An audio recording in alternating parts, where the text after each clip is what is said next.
we already went over the board game announcements this week, and there wasn't any major like board game news this week other than those few game announcements.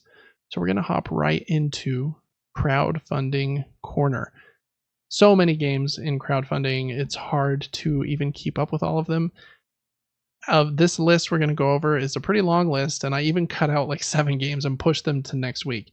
So I'm going to be a little more picky with games from now on, I think, and limit them to like ones that are ending in the next 10, 14 days or something, so that we're not talking about games that are ending in, 3 weeks or something. But anyways, first one here, we talked about Stefan Feld earlier when we talked about Civolution. He has a collection of games called the City Collection. They are Hamburg, Amsterdam, New York, and Marrakesh. And I think at least 3 of those are reworkings of some of his older games, I think like Bruges and some others. Anyways, they're releasing this collection where they're making like specialized versions of those games that I think come with like some extra cards and in stickers in one set and wooden components. Then also have nice game tray components inside the box to like keep everything organized. And you can decide if you just want like one of the games in that collection, or you can get a combo of all of them. I think that some people really like this collection of games from Stefan Feld. I haven't played any of those 4, to be honest, but if you have, make sure to let me know which of them is your favorite. When I was looking at them, I was like, man, I wouldn't even know which one to start with. And they very much look like kind of dry, kind of older style Euro games, but he makes very good stuff. So I imagine they are incredibly solid and balanced. So if you like games from Queen Games, and if you like games from Stefan Feld, that might be one for you to check out. Those coins are pretty cool, actually. I really like how those look. I wish they weren't $10 a pop, but they're pretty cool looking. That's kind of the thing with Kickstarter nowadays. Expensive stuff on there. But that looks pretty cool. That one ends on July 23rd. So by the time you hear this, that might be like imminent, just so you know. All right, next up,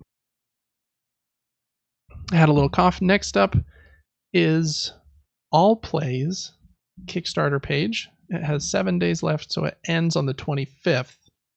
And I think they do this every year, or every 2 times a year maybe. They do bags and mats for games. They also release some games. I have some of theirs, like Fiction and Mountain Goats and some others. Oh, I have Basket Boss that they just put in the bag there. They make pretty well regarded bags for toting board games around. Bag that's like a duffel bag, and then a bag that's like a kind of like a travel-on for an airplane that like has wheels and a handle that is very well padded and will hold a lot of games in it. They also make really nice playmats. I think they have 4 different playmats in this series that are done by 4 very famous artists. First one is Ian O'Toole. Second one is Sandara Tang. She did all the artwork in Flamecraft with all the dragons. She does a lot of art with dragons. I don't know why, but third one is Kwanchai Moria. Has this cool sci-fi kind of vibe here on this playmat. And the last one's by Devin Rue, and it kind of looks like a Lord of the Rings map, but obviously not Middle Earth. It's like something else, but really cool looking mats. Their mats are uber thick. I think mine is like 3 millimeters. Theirs is 5. So they're like really high quality. They make really good stuff. I would love to get one of their bags. They have, if you get out of this video, Devin, and scroll down a little bit, they basically have a pledge level for poor people. And I might do that one because it's a $7 like introductory bag that basically, it's like a little tote, but it's the right size for board games. So, because most totes are like the wrong size. So for $7, you can get like a pretty okay bag that will hold quite a few games and just has a zipper on the top. And while I don't have the extra money to drop on a $100 bag with wheels, I could probably get a $7 bag, I think. So if you want to carry your games around in style, check out their Kickstarter page. All right, next up is a dice rolling game from Japan. It's called Ginza Retro Cafe. And I'm not sure about this one. It looks kind of interesting, mostly just because it's from Japan. In the game, you are taking care of customers in this retro cafe, and you do that by rolling dice. And you have to get different values to kind of placate the customers that are in the restaurant. You have to work together with the people you're playing with to make sure that none of the customers get mad. So you don't want to take too long to give them their food or whatever you need to get with the dice. But you can't all win. Whoever is the best waitress will win. So I don't know. It doesn't look like necessarily a David game, but I thought it had kind of a cool vibe. A little expensive to get a game made in Japan shipped anywhere else in the world. The game's like $38, and then it's about 18 more in shipping. Ends on the 24th, so that's next week. So if you want a dice game made by a company in Japan, I thought it looked pretty solid. The artwork's kind of unique, in my opinion. Next up is a game called Echoes of Emperors. This is kind of a 1v1 skirmish game. You can play like a 4-player version that's either 1v1 v1v1 or 2v2. But I think it's primarily meant to be played 1v1. It kind of looks like chess or Onitama, but the pieces are like big, chunky pieces. You can get like a regular wooden meeples, which are actually pretty big and nice too, or these like really big, chunky, like hand-carved pieces that look like Jenga pieces or like the chess pieces from Harry Potter. They're like big, like chunky, old-timey looking pieces. I think they tried to be historically accurate to some of like the artwork and the figures based on the different regions of people that they included in the game. How the game works is you're trying to kind of destroy the other player by taking out their troops, and you do that by moving yours around the board, building buildings and moving troops around.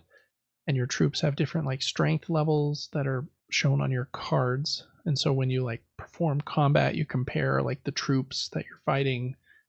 So very much kind of like a war game with like a grid-based chess-like system. I thought the game just in general looked super pretty, and I like a 1v1 game like this when it's not too long. I hope that this one doesn't overstay its welcome, but looks really cool, especially those like historical hand kind of carved pieces look really cool. I don't know that I will back this one. I already have like quite a few one-on-one abstract games, but wanted to give it a shout out because I think it looks pretty cool. But I think Onitama is probably the right time level and complexity level for me for a 1v1 kind of game like this. All right, that one ends on July 25th. Also, I think is made in Europe, so pretty expensive shipping to America. Next up is a pretty simple card game. It's called Mixtape, and it's an engine building card game. Pretty good price. It's $19, and then in America it's $9 in shipping. So it's pretty like reasonable pricing.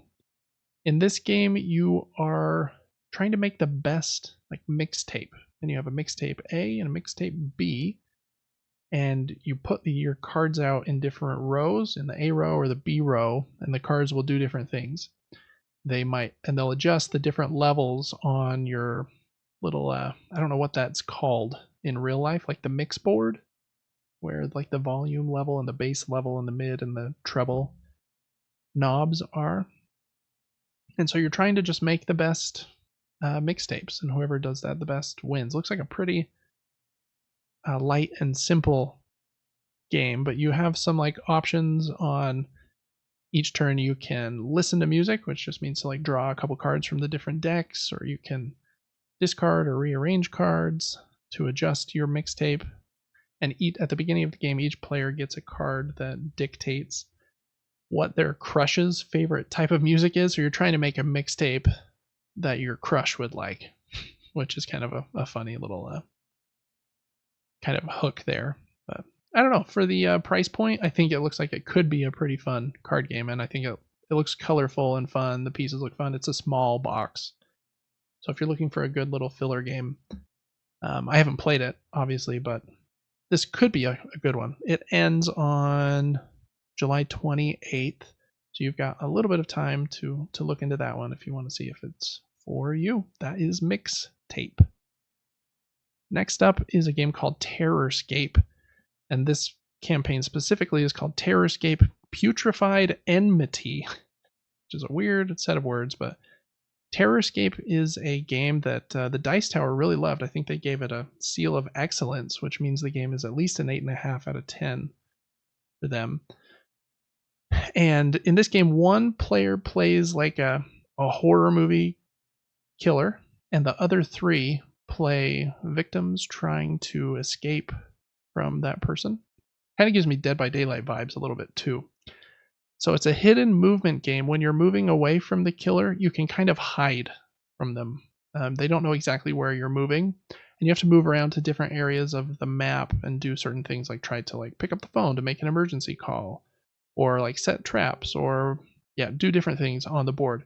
But those different things have a chance of causing sound, which would give the killer some information on oh, they were just right here.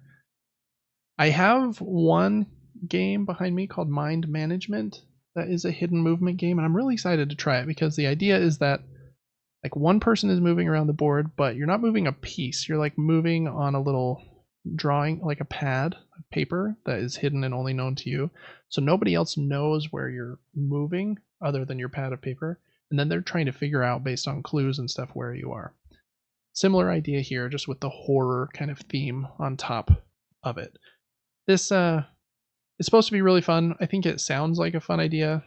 I think the game is too big and bombastic for me, just at least in the price, because it has so many miniatures and the big board with the pop-up building, and the big box. This collector's bundle is $275.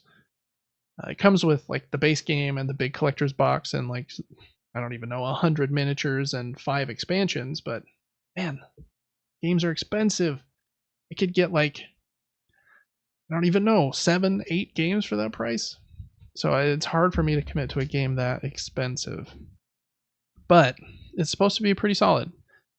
And if you like that theme and that type of gameplay, then maybe this is one you'll play, every weekend for a couple years, and maybe that price is just fine for you then.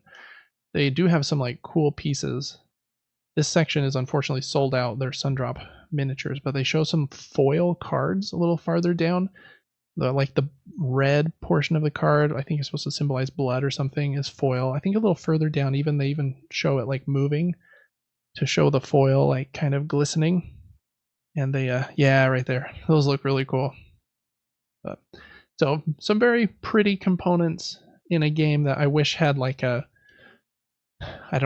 cardboard a standy version that was $50, because then I might try it. But it's a bit big and bombastic. That is Terrorscape Putrefied Enmity. This one's not on Kickstarter, it's on Gamefound. And let's see, where did I say? It ends on July 28th. All right, next up is a little 2-player dice game called Tack. And I think this one looks pretty fun. It's a very simple 2-player game. You both sit on opposite sides of this little board, and you move dice forwards and backwards towards your opponent or away from them. And if by moving one of your die, you make the total number of pips in that column equal to the wind value on the card shown in the column, then you get you have become one with the wind. I guess you get to move your ship 1 point forward, and first person to get to 9 on the little ship track at the top of the board wins. So it's a very simple little one board, 12 cards, or 12 wind cards, 12 storm cards, 10 dice, and 2 wooden boat tokens in this little box. I really hope this one funds. It's getting close. I think it will, but it hasn't quite hit the $6,000 that they want to make it actually fund. This one I thought was cool because it's can't remember exactly how much it was. It might be $25, but shipping is included, which is kind of nice. They don't have an extra $15 shipping cost. I imagine this game will be in a very small box, so that's probably why they can do that. You can also just, I might even just do this because it would be simple because it's just some cards and stuff, but you can buy a print and play version and just bring your own dice and your own like little meeples for $2, I think was the print and play cost. Maybe it was a couple more than that, but for some reason I think it was $2. Yeah, $2 for the print and play shown right there. So lots of options for people that just want to print some sheets, or if you want the actual game, yeah, $24 in America, $30 international. Comes in a little small box. Cool idea, I thought, for a little 2-player game. All right, next up is one called Outbreak. This one, I wrote down here, fun homemade style to this game, where like the, it looks like it was made by one person, and I don't mean that in a mean way. I just mean like, it doesn't look like it had a humongous budget and like an art team that like perfectly designed the Kickstarter page or whatever. The art looks pretty kind of goofy, but I think it looks solid and fun. It's basically about trying to survive this zombie apocalypse on this board, and zombies are going to be rushing in from all these different sides, and you are trying to survive by building buildings, fighting back against the zombies, and you can either play solo or I think with up to 8 players, which is kind of crazy. Probably wouldn't want to do it with that many, but yeah, I don't know. I thought it looked like it could be fun. Again, I'm really picky with co-op games. I say that almost every single episode. But if they have a really good like solo mode where I can learn it and play in like 20 minutes and then maybe play it with another person or two in around the same time frame, then I'm in usually. So I don't know. It looked like it had a fun kind of homemade vibe to the game that I thought was kind of endearing. It's not the best looking thing ever, but there's tons of different meeples, and they've even got like fun shapes, like the zombie meeples with like the crooked heads are like a custom mold. It isn't just like the green meeples are zombies and the orange ones are people. No, they're all like custom shaped. You've got like an archer, and then there's one like final boss that looks like Bane or something. It's like some big ultra zombie. So there's just some fun creativity in that game, I thought, even though like none of it looks like incredibly like uber professional. It looks like, yeah, they put a lot of thought into this and like 2 people made it, and like props to them. So I hope that one does pretty well. If I have any other notes about that one, it ends on the 30th of this month. All right, next is a little game called Cavern Shuffle, Maze of the Minotaur. It's a variant on Solitaire, and your cards, instead of just being like numerical values, they also have like the suits are kind of fantasy creatures. You might be a rogue or a barbarian, or might be an orc or some kind of other card. And so while you're playing Solitaire, you're also like using the cards to try and complete these like little mini adventures. And I think the last boss of the level is the Minotaur, who anytime you take in Solitaire, when you like get the aces up in the top 4 spots, then you want to put the 2s up there, then the 3s kind of go in that like scoring spot in the top. Whenever you place one of them up there, I think the Minotaur like moves one column to the left or right, so they kind of like clog up your way and stuff. So I don't know. I thought it was a pretty creative just spin on Solitaire. I don't play a ton of Solitaire anymore, but man, for a while I really did, and I think it's a pretty solid and fun game. So I hope this one does pretty well too. I don't remember exactly what it costs. Scroll down just a little bit, Devin, and we'll see if we can see that. If you put your mouse on the right side where the just left of that middle scroll wheel, and then scroll down, it'll show you the rewards there. So that one, you can get it for, what's that say under the 20 Canadian dollars? Is that 18? 15. Oh, 15. So for 15 US dollars, that's before shipping. Not sure what. Oh, and the shipping there is 10 Canadian dollars. If you're in Canada, the shipping is only 5 Canadian dollars. So I don't know, if you're in US or Canada, it's not very expensive either. So check that one out if you like solo games and if you like Solitaire. All right, and then not last, 2 more. Okay, this next one is really silly, but it might be fun. It's called Flames of Fafnir, and it's not a co-op game necessarily. It is a competitive tower defense game where you are all trying to protect your village from the fireballs that come out of this giant dragon's mouth. And the fireballs are represented by marbles that come out of this actual dragon piece's mouth in the game. And so you'll be building up like walls and defenses to try and block like the marbles coming in, and then you have to fight like the minions, little spiders and trolls that are coming in. If the dragon knocks down all 5 of the walls, like protecting the city, then you lose. But if you get to the end of the track to the dragon and you've like knocked down all of the dragon's defenses here on his like rune board, then you can kill the dragon and win. Or one person can get to the end of the track and decide, no, I want to kill everyone and partner with the dragon. Then they ride on top of the dragon, and then they're helping the dragon with the dragon's cards to put the marbles down and destroy the city and beat everyone else. So you're kind of working together, but whoever has the highest score will win. Or if someone becomes a traitor, then that person can win if they destroy the town. So kind of a weird, has some really big bombastic pieces. You can get the cardboard version, or it has this, if you get the fancier version, it has a huge like plastic dragon head who is Fafnir, and he sits at the end of the board and the marbles like launch down through his mouth.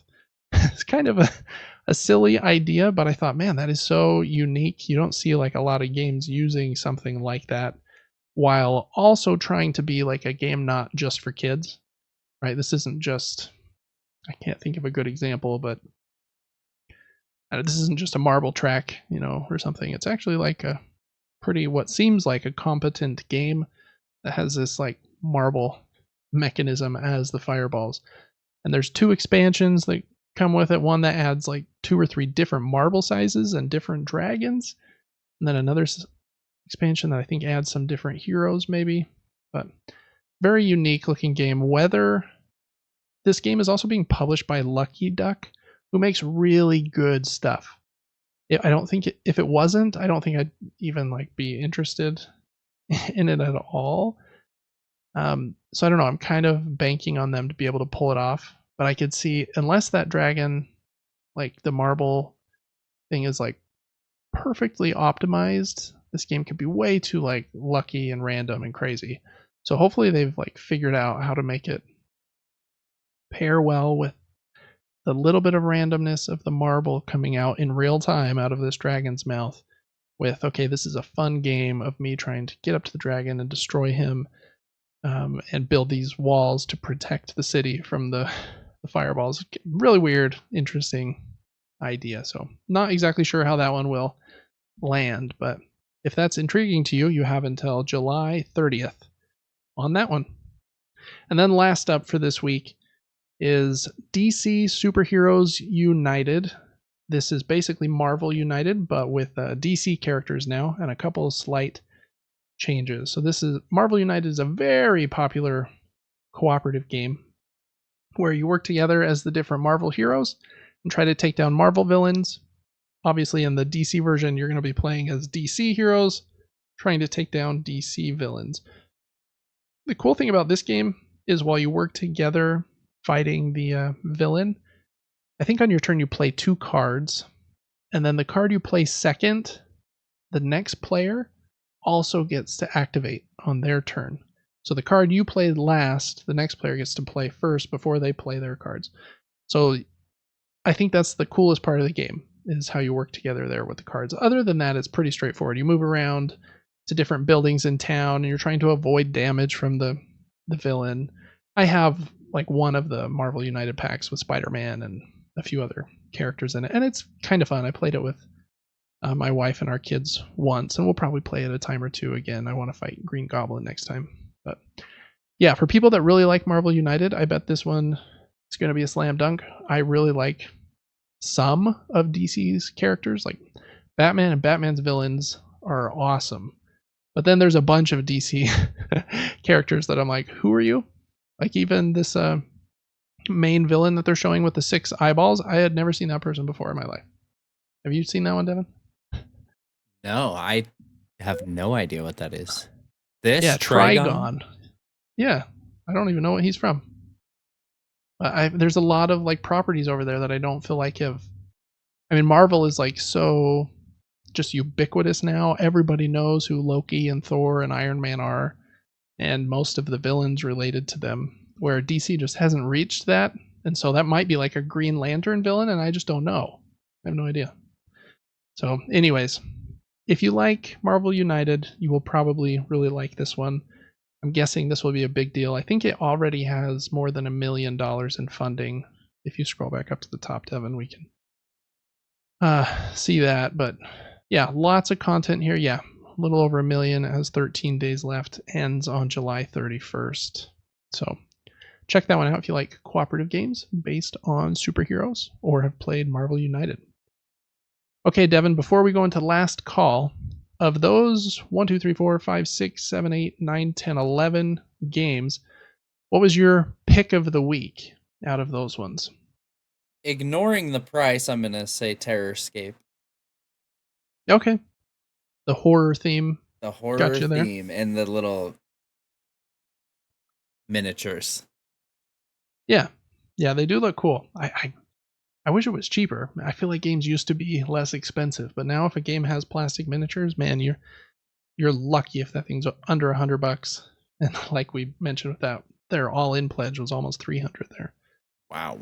Yeah, I think that one looks fun. I think that my pick of the week, I think Tack deserves like a little more love than it seems to have gotten. I think my pick of the week would be that Echoes of Emperors game. That could be like a really fun, like kind of riff on games like chess and really in your face, kind of 2-player skirmish games where trying to take out your opponent's units. And I think it looks really cool on the table. It looks unique. It doesn't look like every other board game, in my opinion. So that's probably my pick of the week. I wouldn't say this is the strongest week, even though there was a lot of games. A lot of them that I looked at that I was like, yeah, that's probably good, but I'm not backing it. That was kind of my vibe this week. All right, those are 2 good picks, I think. Last call. So these are the games that are ending very soon. So Emerald Skulls, we talked about last week. It's a dice game from Thunderworks, the company that made Cartographers. It ends on the 24th. It's a $20 game with $5 shipping in America. That's a pretty dang good price, to be honest. I'm probably going to wait, see how reviews are for that one, and just get it in retail. I'm sure it will come to retail since Thunderworks is pretty successful. Scroll up to the top, Devin. I want to see how well this one's doing real quick. Yeah, 80,000. So I mean, it's not like the DC United one we just saw, but for their $25,000 goal, they're doing pretty well.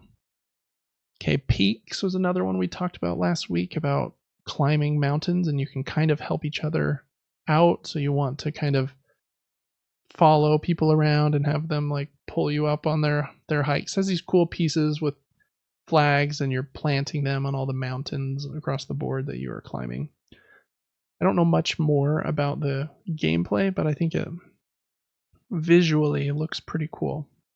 So if you like the way that looks or sounds, that one ends on the 25th. So 7 days from now. Just as a last call there. And then 20 Strong Tanglewoods. Again, we talked about this one last week. It's that 20 strong system with 20 dice in each box, and you play like a little solo game. And that's 3 new decks in this Tanglewoods kind of vibe. Looks like they're going for like Little Red Riding Hood is like the hero of the red box, and some other fairy tale heroines as the heroes in the other boxes. And then last up, wanted to give a last shout out to Boom Patrol, which is the one that has the tanks with those pivoting kind of top pieces where you like kind of shoot at each other with them. Funny, quirky artwork. Smirk and Dagger, I think, has made some good stuff before, so wanted to give them a last call shout out too. And that one and 20 Strong both end on July 26th. So lots of games in crowdfunding Corner this week. That's going to do it for Crowdfunding Corner, though. So we're going to hop into the end of our show. That's everything for the news. So we are almost done here.